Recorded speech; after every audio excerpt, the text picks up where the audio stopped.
Hi, ഞാൻ ആദിഷ്. ഇന്നത്തെ വീഡിയോയിലൂടെ നമ്മൾ ഡിസ്കസ് ചെയ്യാനായിട്ട് പോകുന്നത്, നിങ്ങൾ പരസ്പരം ഒത്തിരി സ്നേഹിക്കുന്നുണ്ടെങ്കിലും ആ റിലേഷൻഷിപ്പ് അത്ര വർക്കാവാത്തതിൻ്റെ പ്രധാനപ്പെട്ട കുറച്ചു കാരണങ്ങളാണ് ഇന്നത്തെ വീഡിയോയിലൂടെ നമ്മൾ ഷെയർ ചെയ്യാനായിട്ട് പോകുന്നത്. ഒന്നാമത്തെ റീസൺ, ഡിഫറെൻറ്റ് ഗോൾസ് ആകുന്ന സമയത്ത്. ഇപ്പോൾ സാധാരണ കല്യാണം കഴിക്കാൻ സമയത്ത് പല ആളുകളും ചൂസ് ചെയ്യുന്നത് നിങ്ങൾ ശ്രദ്ധിച്ചിട്ടുണ്ടാവും. ഡോക്ടർ ആണെങ്കിൽ ഡോക്ടറെ തന്നെ ചൂസ് ചെയ്യും, എഞ്ചിനീയർ ആണെങ്കിൽ എഞ്ചിനീയറെ തന്നെ ചൂസ് ചെയ്യും. അങ്ങനത്തെ ഒരു സിസ്റ്റം കുറേ കാലമായിട്ട് നമ്മൾ കണ്ടുവരുന്നുണ്ട്. എല്ലാ സ്ഥലത്തും അല്ല, ഒരു 50% ആളുകളെങ്കിലും അങ്ങനെയാണ് ചൂസ് ചെയ്യുന്നത്. അങ്ങനെ ചൂസ് ചെയ്യുന്നത് കൊണ്ട് ഗുണവും ഉണ്ട് കേട്ടോ. ഇപ്പോൾ ഇവിടെ നമ്മൾ പറയുന്നത്, ഒരേ ഗോൾസ് അല്ല എങ്കിൽ രണ്ടുപേരും ചിലപ്പോൾ രണ്ട് സ്ഥലത്തായിരിക്കും, ചിലപ്പോൾ കാണാൻ സമയം കിട്ടിക്കൊള്ളുന്നില്ല.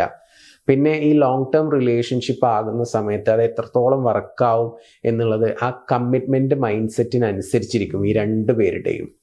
അപ്പോൾ ഞാൻ പറഞ്ഞു വരുന്നത്, ഡിഫറെൻറ്റ് ഗോൾസ് ആകുമ്പോൾ അവർക്ക് ആ ലക്ഷ്യത്തിൻ്റെ പുറകെ പോകുമ്പോൾ ചിലപ്പോൾ മേ ബി ഒരു 90% ആളുകൾക്കും ആ റിലേഷൻഷിപ്പിൽ കൂടുതൽ എഫേർട്ട് ഇടാൻ കഴിയാതെ വരുന്ന ഒരു സാഹചര്യമുണ്ട്. സക്സസ്ഫുൾ ആയാൽ പിന്നെ ഒത്തിരി സമയം ചിലപ്പോൾ നമുക്ക് കിട്ടിയെന്ന് വരും.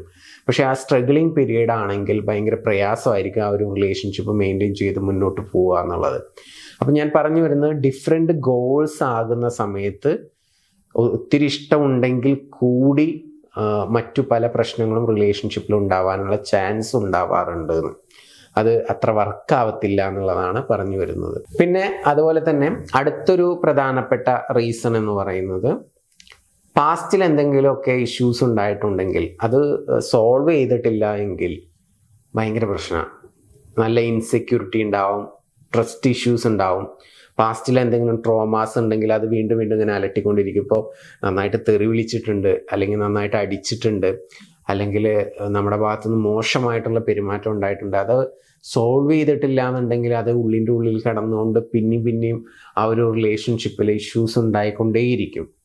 അപ്പോൾ അതുകൂടി സൂക്ഷിക്കുന്നത് നല്ലതാണ്. അങ്ങനെ എന്തെങ്കിലും സോൾവ് ചെയ്യാനുണ്ടെങ്കിൽ അതൊക്കെ പറഞ്ഞ് ഓപ്പണായിട്ട് കമ്മ്യൂണിക്കേറ്റ് ചെയ്ത് സോൾവ് ചെയ്യുന്നത് നല്ലതാണ്. അല്ലാത്ത പക്ഷം റിലേഷൻഷിപ്പിൽ ഭയങ്കര ഇഷ്യൂസ് ഉണ്ടാവാനുള്ള ചാൻസും ഉണ്ട്. ഇനി അടുത്തൊരു പ്രധാനപ്പെട്ട റീസൺ എന്ന് പറയുന്നത്, പരസ്പരം ഒത്തിരി സ്നേഹിക്കുന്നുണ്ടെങ്കിലും കൺസിസ്റ്റൻ്റ് ആയിട്ട് ടോക്സിക് ആക്ടിവിറ്റി നടക്കുക എന്ന് പറഞ്ഞു കഴിഞ്ഞാൽ, ഇടയ്ക്കിടയ്ക്ക് ബ്രേക്കപ്പ് ഉണ്ടാകുന്ന തരത്തിലുള്ള പെരുമാറ്റ രീതി ഓപ്പോസിറ്റ് നിൽക്കുന്ന വ്യക്തിയിൽ നിന്നും ഉണ്ടാവുക, അല്ലെങ്കിൽ ഏതെങ്കിലും ചിലപ്പോൾ 2 വ്യക്തികളിൽ നിന്നാവാം, ചിലപ്പോൾ ഒരു വ്യക്തിയിൽ നിന്നാവാം.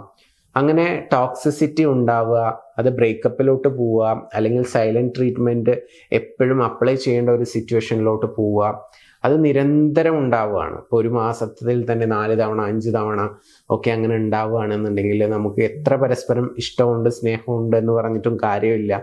അത് പിന്നീട് ചിലപ്പോൾ നമ്മൾ ഹെയ്റ്റായിട്ട് മാറും, പിന്നെ നമുക്ക് ആ റിലേഷൻഷിപ്പേ വേണ്ടെന്ന് തോന്നും.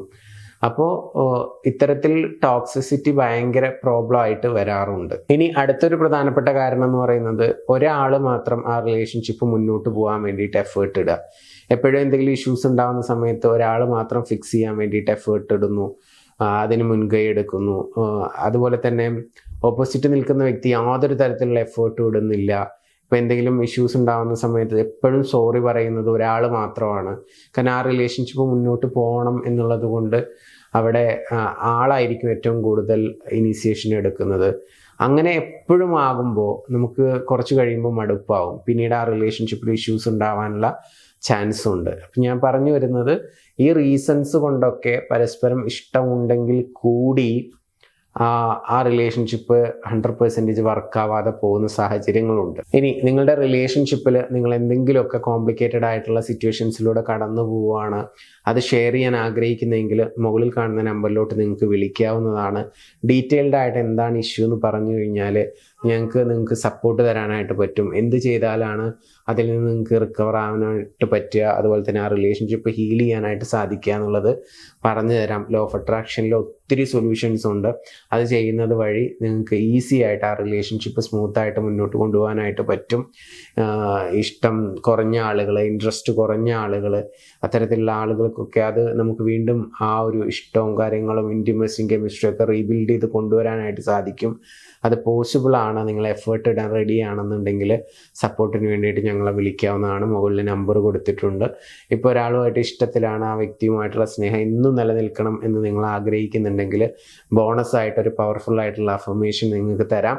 ആ അഫർമേഷൻ എല്ലാ ദിവസവും രാവിലെ എണീറ്റ ഉടനെ ഒരു 5 മിനിറ്റ് റിപ്പീറ്റഡ് ആയിട്ട് പറയുക. അപ്പോൾ ഇപ്പോൾ സ്നേഹിച്ചുകൊണ്ടിരിക്കുന്ന ആ വ്യക്തിയുടെ സ്നേഹം എന്നും നിലനിൽക്കും. അതൊരു 21 ദിവസം ചെയ്യുക. അത് നിങ്ങളുടെ സബ് കോൺഷ്യസ് മൈൻഡിലോട്ട് പോവുകയും അത് നിരന്തരം നിങ്ങളുടെ മനസ്സിൽ എപ്പോഴും ഉള്ള ഒരു ചിന്തയായിട്ട് മാറിക്കഴിഞ്ഞാൽ 100% റിസൾട്ട് ആയിരിക്കും. അപ്പോൾ അത് വേണ്ട ആളുകൾ ചാനൽ ജസ്റ്റ് ഒന്ന് സബ്സ്ക്രൈബ് ചെയ്യുക. എന്നിട്ട് മുകളിൽ കാണുന്ന വാട്സപ്പ് നമ്പറിലോട്ട് മെസ്സേജ് അയയ്ക്കുക, സ്നേഹം എന്നും നിലനിൽക്കാനുള്ള അഫർമേഷൻ. അപ്പോൾ നിങ്ങൾക്ക് ഫ്രീ ആയിട്ട് അയച്ചു തരാം. അത് നിങ്ങൾ പ്രാക്ടീസ് ചെയ്യുക. 100% റിസൾട്ട് കിട്ടുന്നതാണ്. പുതിയ വീഡിയോസുമായിട്ട് നമുക്ക് വീണ്ടും കാണാം. Thank you.